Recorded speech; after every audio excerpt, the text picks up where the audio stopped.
Salut les potes, dans cette vidéo je vais vous parler des tons du Quest Q35. Vous avez différents réglages que vous pouvez effectuer pour gérer les tons de votre Quest Q35. Vous avez le choix entre 2 tons, 3 tons, 4 tons, 5 tons ou le ton pitch. Alors c'est quoi la différence? 2 tons, 3 tons, 4 tons, 5 tons, ça va vous permettre de découper votre plage sonore en fonction des types de cibles que vous allez rechercher. Si vous avez un aluminium récurrent par exemple ou des capsules de canettes, eh bien vous pouvez décider d'allouer un ton spécifique à la plage de conductivité qui correspond à la cible que vous voulez identifier plus rapidement. Et donc voilà, vous venez de comprendre à quoi servent justement ces multitons, c'est de pouvoir découper de manière sonore le rejet ou l'acceptation de certains types de cibles. Le détecteur, lui, va tout détecter, mais vous indiquera les cibles en fonction de leur conductivité avec un ton spécifique. Donc si vous êtes en 3 tons par exemple, vous pouvez mettre un ton grave pour les ferreux, un ton médium pour les moyens conducteurs, un ton aigu pour les hauts conducteurs. Vous creusez évidemment sur les sons médiums et les sons aigus. Vous pouvez vous contenter d'un 2 tons si vous voulez creuser un maximum de choses et si vous vous fichez d'avoir une identification ou d'avoir un petit peu plus de finesse sur la découverte de cibles. Et puis si vous avez une cible récurrente par exemple qui vous pose problème, eh bien vous pouvez isoler cette cible sur un ton spécifique et dire au détecteur, voilà, de telle conductivité à telle conductivité, je veux que tu me mettes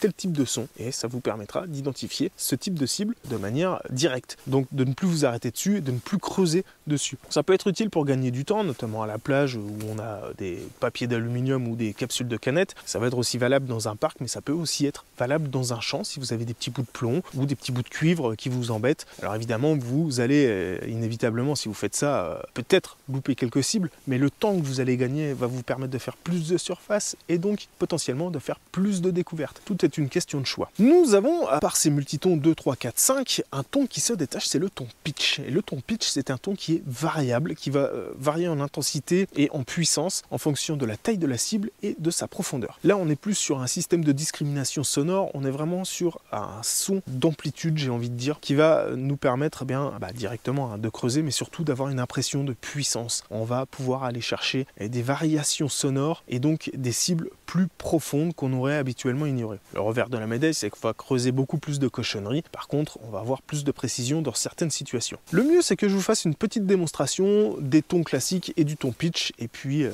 ça vous permettra de comprendre un petit peu peut-être dans quelle situation utiliser ou non tel type de ton. J'ai donc un son médium sur ma monnaie et un son ferreux sur mon gros ferreux. Si je vais sur le ton pitch, en revanche, je vais avoir une variation sonore qui va me donner une indication sur la taille de la cible, mais aussi sa profondeur. Vous allez voir que c'est le même principe. Plus je suis proche de la cible, plus le son est dynamique, plus je m'en éloigne, plus le son est faible et moins dynamique. Mais il y a une donnée supplémentaire dans le son, c'est l'impact sur la cible. Sur la petite cible, on entendra moins le son qui claque, alors que sur la plus grosse cible, on va entendre un son vraiment percutant.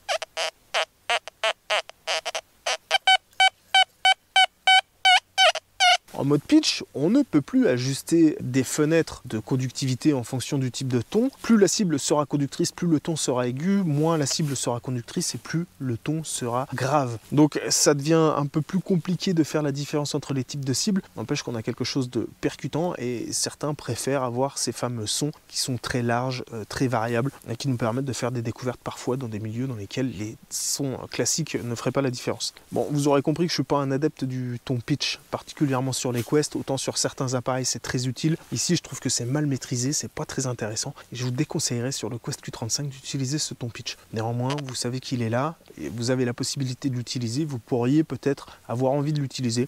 Faites des essais, amusez-vous, vous verrez bien si ça vous convient ou pas. Moi perso ça ne me convient pas. En tout cas, le choix du nombre de tons, ça n'a pas une incidence extraordinaire sur la performance, hein. C'est vraiment du confort, ça va vous permettre de faire du tri plus rapide, c'est juste une espèce de gain de temps en fait. Donc c'est à vous de choisir le nombre de tons qui vous plaît le plus. Je vous dirais quand même qu'il faut retenir quelque chose, c'est que moins vous avez de tons et plus votre cerveau intellectualise facilement les sons. Donc vous entendrez plus facilement les variations sonores, les saturations, les dynamiques, etc. en ayant moins de tons. En tout cas, vous avez toutes ces possibilités de réglage qui sont assez intéressantes. Je vous parlais des ruptures de tonalité. Comme je vous disais, vous choisissez à partir de quel niveau commence ou s'arrête un niveau. Ça vous permet encore une fois de découper plus facilement votre plage sonore en fonction de vos besoins, de vos envies et de vos attentes. J'ai pas grand chose à dire de plus sur ces tonalités, sur rupture de ton. Si vous avez des questions, posez-les en commentaire. Vous pouvez aussi nous rejoindre sur Facebook et échanger avec d'autres utilisateurs. Tous les liens sont dans la description. Moi, je vous dis à très bientôt pour la prochaine vidéo. Merci de m'avoir suivi. Ciao!